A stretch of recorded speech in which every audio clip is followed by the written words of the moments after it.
रजावत परिवार, उदयपुर, राजस्थान।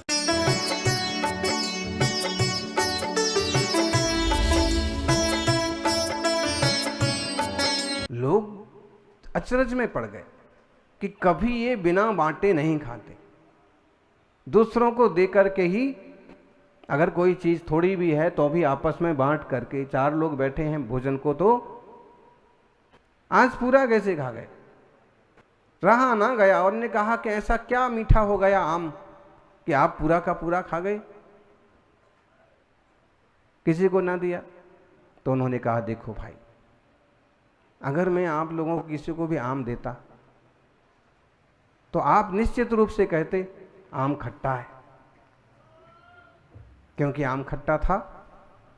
और आप आम को खट्टा कहते तो बेचारे किसान के आम कोई नहीं खरीदता, वो परेशानी में पड़ जाता। इसलिए चुपचाप मैं पूरा आम खा गया ताकि उसको नुकसान ना हो। कैसी सोच हो सकती है अच्छे इंसानों की। मेरे पर तकलीफ आ जाए।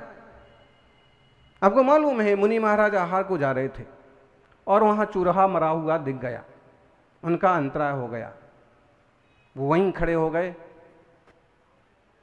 जब तक कि उस रास्ते से जाने वाले सारे साधु आगे नहीं निकल गए। बाकी साधुओं को नहीं दिखा कि वहां मरा हुआ चूहा पड़ा है, तो उनका अंतराय और उपास हो गया, लेकिन बाकी साधुओं का निर्विघ्न आहार हो गए। व्यक्ति किस ढंग से सोचता है। कुछ लोग होते हैं कि मेरा भला हो ना हो, लेकिन इसका तो नहीं होने दूंगा। लेकिन कुछ बिरले होते हैं कि अगर इसका भी भला हो गया, इसका भी नाम आ गया तो कोई बात नहीं, हमारे ही तो साथी है।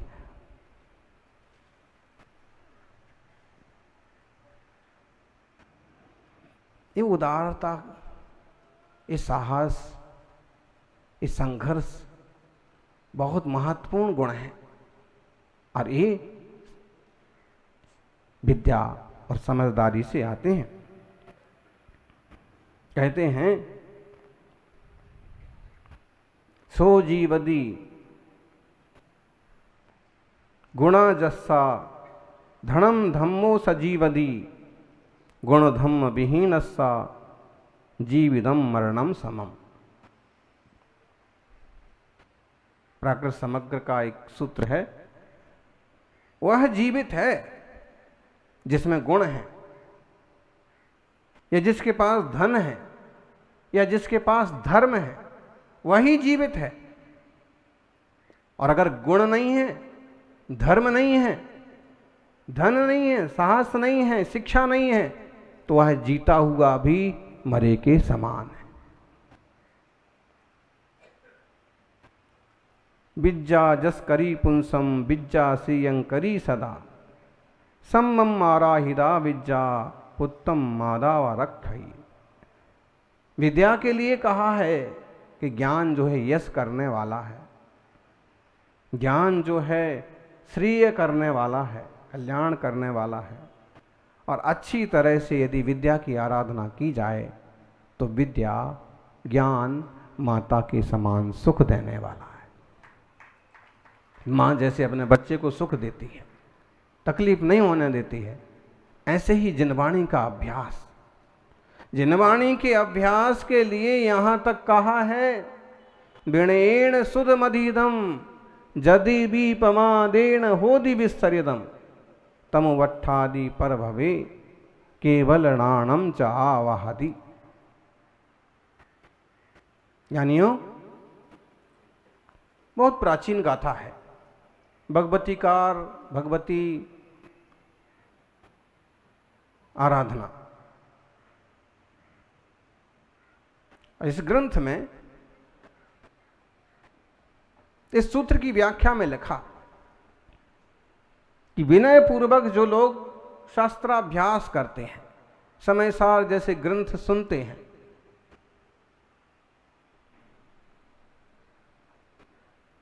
चारों अनुयोग का स्वाध्याय करते हैं विनय पूर्वक, विणेण सुध मदिदम जदि पमादेन होदि विस्तरिदम यदि प्रमाद बस कभी भूल भी जाएं तो भी बोले विनय पूर्वक किया गया शास्त्राभ्यास अगली भव में उसके लिए केवल ज्ञान में कारण बनता है।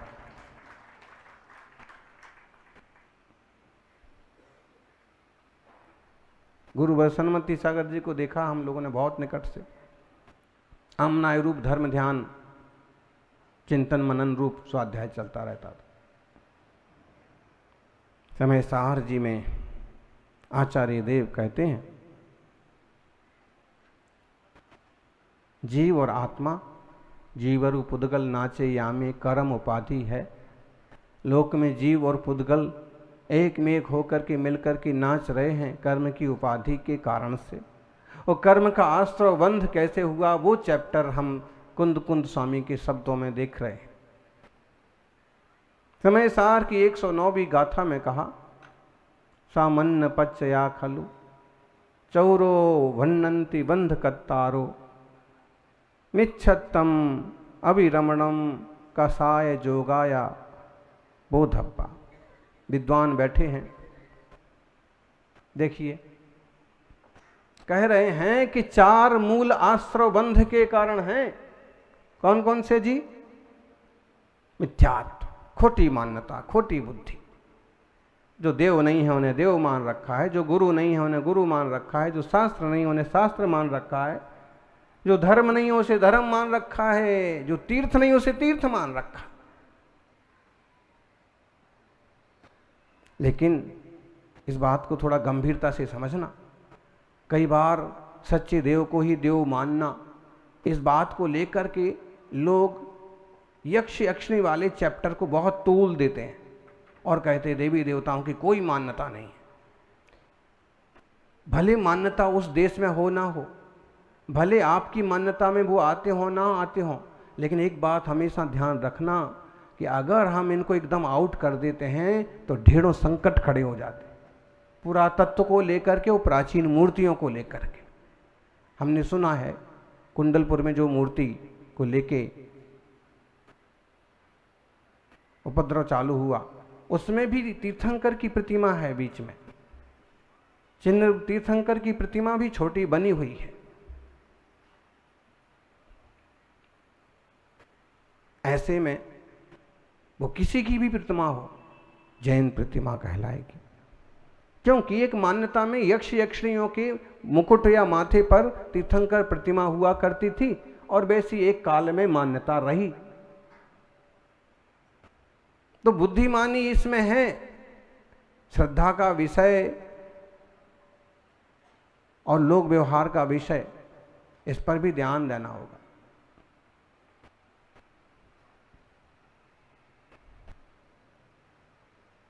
नहीं तो इस काल में दूसरे लोगों को हावी होने में देर नहीं लगती। वे तो तीर्थंकर प्रतिमाओं पर वस्त्र लपेट करके अपनी मान लेते हैं।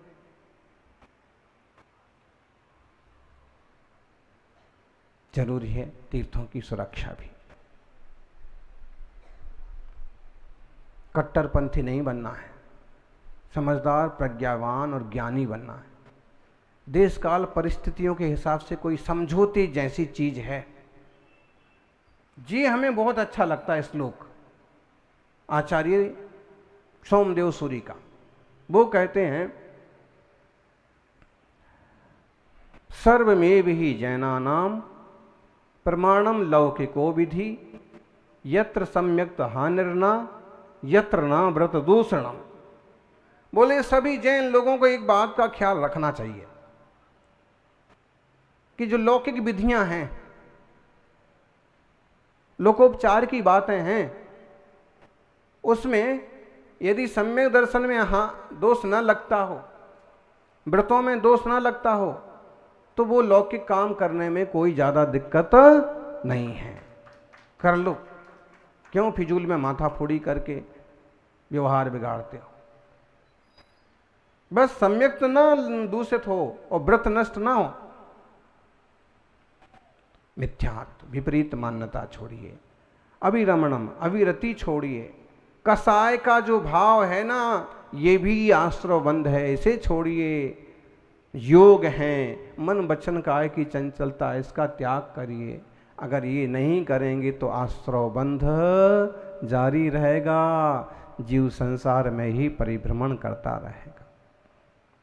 इसी को और विस्तार किया है, 110, 11, 12 गाथाएं हैं। ते सिम पुणो वियमो, 4 हो गए, मिथ्यात्व, अविरति, प्रमाद, इसमें प्रमाद नहीं लिया, कसाय और योग, तत्वार्थ सूत्र जी में प्रमाद लिया। लेकिन आप समझ लीजिए कि ये सब हमारे लिए नुकसानदायक हैं।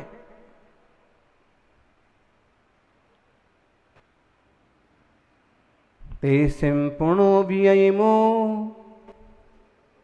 भणिदो भेदो दूते रस वियप्पो मिच्छा दिट्ठी आदि जाओ सजोगिस्य चरी मंतम। बोले कि ये जो 4 भाव कहे ना, ये आश्रव के कारण मिथ्यात्व, अविरति, इसलिए तो बोलते हैं अविरति छोड़ो विरति बनो, इसलिए बोलते हैं कसाय का त्याग करो निष्कसाय बनो, योगों की चंचलता छोड़ो थोड़ा ध्यान करो। तो आचार्य देव कुंद स्वामी कहते हैं कि भाई इन्हीं के भेद हैं, इन्हीं की छाया है 13 गुण स्थान। मोह जोग भवा, मोह और योग के निमित्त से होते हैं। कितने होते हैं गुण स्थान? 13 होते हैं। कितने होते हैं? 14 गुण स्थान होते हैं। अब तो मानना पड़ेगा, लेकिन यहां 13 क्यों कहा? क्योंकि इन सबों की चंचलता 13वें गुण स्थान तक है, उसके 14वें गुण स्थान में इन सबों की उपलब्धि नहीं है। जब ये प्रश्न आता है कि जब 14वें गुण स्थान में ये कोई उपस्थित नहीं है तो फिर भी उसको क्यों गिना है, तो इसको ऐसे समझाया कि जैसे कोई तिहाड़ जेल में बंद रहा और जैसे छुट्टी भी मिल गई। माता जी तिहाड़ जेल में प्रवचन करके आई,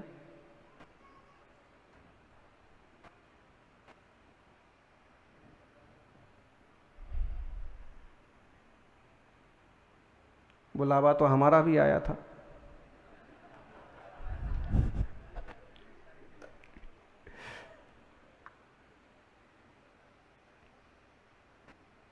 अब जैसे कोई वहां बंद था, अब उसकी सजा पूरी हो गई, सजा पूरी हो जाने के बाद भी जब उसे छुट्टी मिल जाती है तो जेल वाले कपड़े उतारने में थोड़ा तो समय लगता है कि नहीं लगता है? वो जंजीर वगैरह कोई बंधी हो उसे खोलने में थोड़ा तो समय लगता है, धूल झाड़ने में थोड़ा वक्त लगता है। बस वही है कि अभी 13वें गुणस्थान वाला तो समझ लो यहां तक तो जैसे संसार में है, जेल में है, लेकिन जेल से छूट गया तो भी 14वें गुणस्थान में कपड़े बदलने जितना टाइम लगता है। तो कह रहे हैं ये अचेणा खलु, 111 नंबर की गाथा। हे दे अचेदणा खलु पुग्गल कमुदय संभवा जम्हा तेजदि करे कम्मम नविते सिंबेद गो आदा गुण सन्निधा दो। ये आया ना ध्यान में? ये दे मतलब ये सभी। देखो गुण स्थान किसकी रचना है? जीव में मोह और योग के जो परिणाम हो रहे हैं वो स्वभाव से हो रहे हैं कि विभाव से हो रहे हैं? स्वभाव से हैं पंडित जी, विभाव से हैं। इसका मतलब कर्मों की देन है, इसका मतलब पुद्गल कर्म के उदय आदि के कारण से ये सब हो रहे हैं। तो ये कह दिया आचार्य देव ने कि ये सभी अचेतन हैं, निश्चय से पुद्गल कर्म के उदय से हुए हैं, इसलिए तेज यदि करेदि कम्मम नविते सिंबेद गो आप। बताइए, यदि इनकी रचना कर्मों ने की है तो इनका वेदने वाला आत्मा क्यों है? नहीं है। भाव समझ में आया? जब ये कर्मों की पुद्गल कर्म की रचना है तो पुद्गल ही जाने, आत्मा इनका वेदता नहीं है। निश्चय नय से तो यही होगा कि आत्मा इनका वेदता नहीं है, वेदने वाला नहीं है। लेकिन अशुद्ध निश्चय नय से तो दिखाई जा रहा है, असर पड़ ही रहा है। इसी में एक गाथा और जोड़ी है। गुण सन्निधादुए दे, गुण सन्निधादुए दे कम्मम कुव्वन्ति पच्चया जम्हा तम्हा जीवो कत्ता गुणाय कुव्वन्ति कम्माणि। इसका सारांश है कि इन प्रत्ययों की, प्रत्यय मतलब आश्रव के कारण, प्रत्यय का एक अर्थ ज्ञान भी होता है। इन प्रत्ययों की गुण स्थान जो संज्ञा है वे कर्म को करते हैं। गुण नामक जो संज्ञा है, मोह का उपशम हुआ, क्षय उपशम हुआ, क्षय हुआ, योग की विहीनता मनता हुई, गुणस्थान बन गए। तो वास्तव में इन तो प्रत्ययों के कारण से गुणस्थान बने हैं। वे प्रत्यय ही कर्म को करते हैं, इसलिए जीव कर्म का कर्ता नहीं है, ये गुणस्थान कर्म के करता है। थोड़ा समय लगेगा, थोड़ा उपयोग लगाना पड़ेगा। निश्चय और व्यवहार नय की व्यवस्था को समझना, उनकी विवक्षाओं को समझना और परद्रव्य से भिन्न निश्चय आत्मा स्वरूप का लक्ष्य बनाना, यह जीवन का सौभाग्य होगा। ये कह दिया कि गुणस्थान तो वास्तव में निश्चय नय से आत्मा से भिन्न है, फिर भी अशुद्ध निश्चय नय से गुणस्थान आदि ही तो देखे जा रहे हैं। उन गुणस्थान आदि से तो हम हैं, मुनिराज हैं तो छठा सातवां गुणस्थान हैं, और श्रावक हैं तो ये बैठे हैं व्रती हैं, पांचवा गुणस्थान है।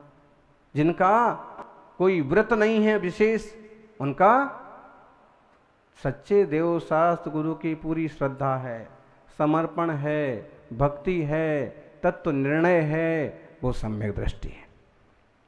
और जिन्हें कोई तत्व निर्णय ही नहीं है, कोई अच्छे बुरे की समझ नहीं है, वो मिथ्या दृष्टि है। हम सभी सच्चे देव शास्त्र गुरु के सानिध्य में अपने आप को निखारें। गुरुवर सन्मति सागर जी के सानिध्य को पा करके हम भी निखर गए, आप भी निखरिएगा।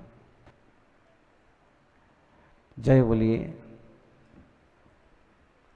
आचार्य गुरुवर सन्मति सागर जी महाराज की।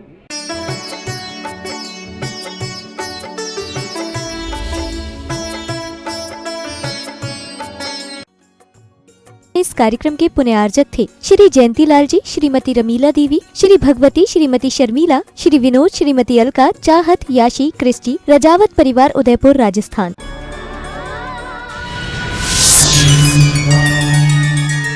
महाराष्ट्र के जिला वाशीम की पावन भूमि श्री अंतरिक्ष पाशनाथ तीर्थ शिरपुर जैन में 14 फरवरी 2024 को प्रातः काल में होगा परम पूज्य संत शिरोमणि आचार्य श्री